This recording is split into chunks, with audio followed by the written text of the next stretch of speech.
if I told you that there was an ancient technique that dates back to over 4,000 years ago that's trendy still now today? The technique that I'm talking about is braiding. And today, I will be teaching you how to braid and giving you a little bit of the history behind braiding, more specifically, the cornrow. The history of braiding. For my research, I found out that braids date back to 5,000 years ago in Africa, and they originated among the Himba and the Namibia people. It was something that was considered a social art. And these social arts were often used to indicate a person's wealth, marital status, age, tribe, religion, or power.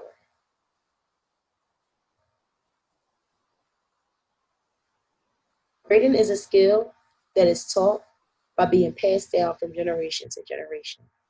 And according to Birdie.com, because of the amount of time that it can take, people often would take the time to socialize.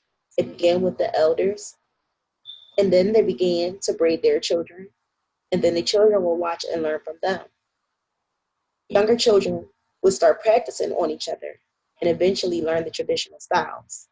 The tradition of bonding was carried on for generations and quickly made its way across the world.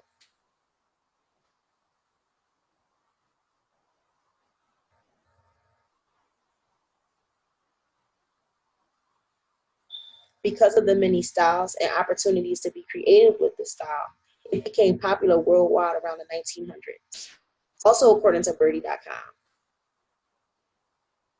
Pace credits Africa with cornrows, Egypt with Afro box braids, Greece with the halo braid, Native Americans with the Pocahontas braids, in Europe with the crown braid, China also with the staircase braid, Caribbeans with the cornrows.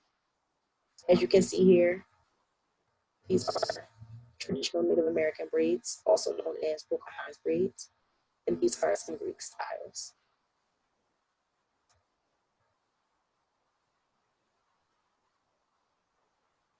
Now we're going to talk about how to braid. So, first things first, you have to make sure your hair is strong enough to be able to hold this style, because this style manipulates the natural structure of your hair. You want to make sure that your follicle is strong enough to hold it. If you try to braid and twist your hair in this style, it may end up snapping an already fragile follicle. So the first thing you will be doing is taking your hair and you will be sectioning it into three different parts. You'll be using 6 fingers in order to braid. Now, this takes a lot of practice and it takes a lot of patience. And honestly, this is why it took me so long in order to finally get the patience to sit down and learn the right technique on braiding your hair. I've tried many times doing it my own way without paying attention. And quite frankly, it ended up not helping me because my braids will always end up unraveling. After 23 years, I finally got the technique down. So you take those 3 strands. First, you take the middle strand and you cross that over to the strand on your right. Then you take that strand on your right and you put it in between the strand on your left and your middle strand. Then you take that left strand and you wrap it over the middle strand. And you repeat this process until the end. Now, I know that sounds confusing, but this is the best diagram that I have found on the internet to demonstrate how you want to twist your strands. Now, say you take this strand and you start looping over the middle strand. I've tried that, and realistically, it's not effective. Your braid will end up unraveling over time, and you will end up just wasting your time. Now, if you have a straighter texture hair, use this technique most definitely, because this is the best way to ensure that it won't unravel, even though you may still have to secure the end of your braid with a rubber band. Because braids are so versatile, because you can do so much and you can achieve so many different styles, they became so trendy all around the world. And I noticed that these style, it always continues to pop up every 20 to 30 years. In the 70s, it was very popular. Box braids were popular.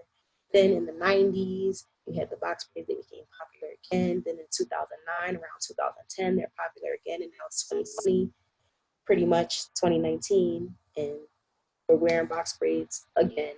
So this is like an evolutionary style. I mean, I see my great great grandchildren still wearing some form of the braid, and I think it's just good for people to know certain trends are not always new. They come from our past, and like my mother used to always say, "There's nothing new under the sun.